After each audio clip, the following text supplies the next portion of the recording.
Okay, so I don't even know. I'm pretty happy after 3.3.20. It fixed a lot of things. But as everyone with a Lucid knows at this point, it brought a whole new raft of bugs. Excuse me. Still a lot of screen issues, like no album art, missing graphics on the main display, on, boot up or even mid-drive. They just kind of get wonky.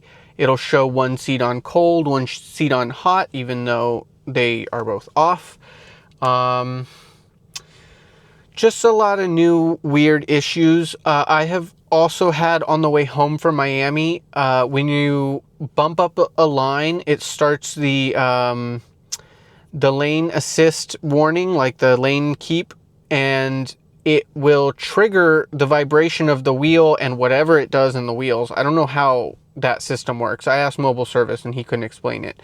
But somehow the wheels vibrate and it locked the whole car into vibration. The steering wheel and the wheels were all going off for like a minute. Like I had been crossing over the line for a full minute and it never stopped.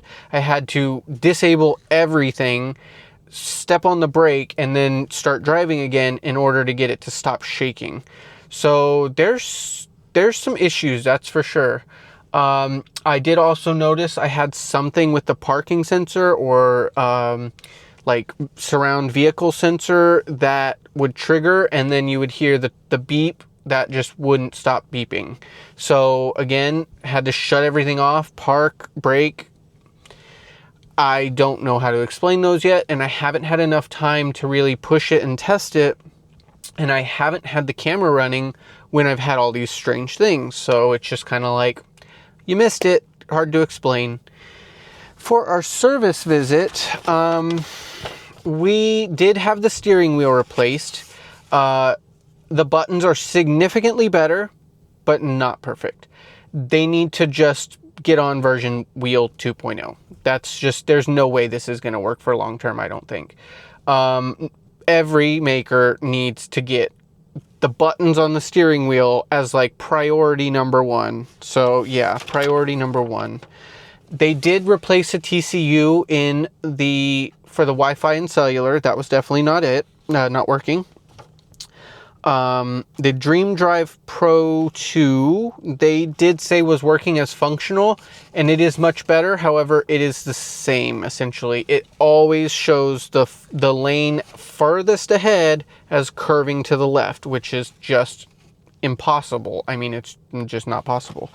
So I don't really know how they missed that one. I did open the frunk on camera earlier. Well, off camera, and it did the same thing.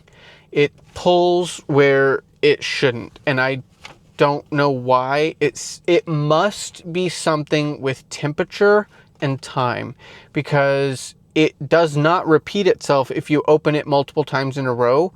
But if it's been a few days and it opens, it struggles, and then just today it pulls open no matter what. Like, instead of stopping like it probably should, it just opens, and I don't see how that's not going to be a recurring problem right now. They also said, like, I have had key fob dying every 2 weeks, and it's like 2 weeks. They said that's not a problem. We'll see in 2 weeks. I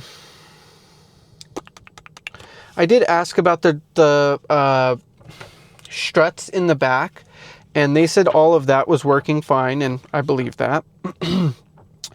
But I haven't had enough time. There was a lot of updates, but the rear climate system turns itself on all the time. It's not me, it's not the settings, it's not on previously and I get back in. No, the rear conditioning turns itself on all the time, and I don't know why. I have to basically disable it every single drive. It is a recurring issue.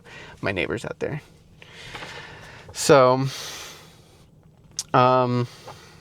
yeah, a lot of bug fixes, but a lot of new bugs, and it's just tough.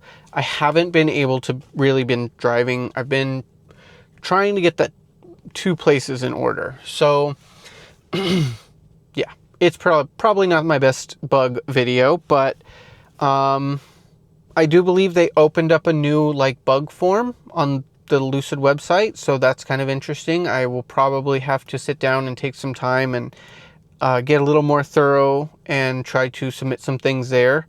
Because, you know, it's kind of not fair to have to make everyone watch a video for information. So, but things like key fob, entry and access, that's much better. So I haven't had any key issues, no center console issues. I didn't really think it was, but it definitely isn't now.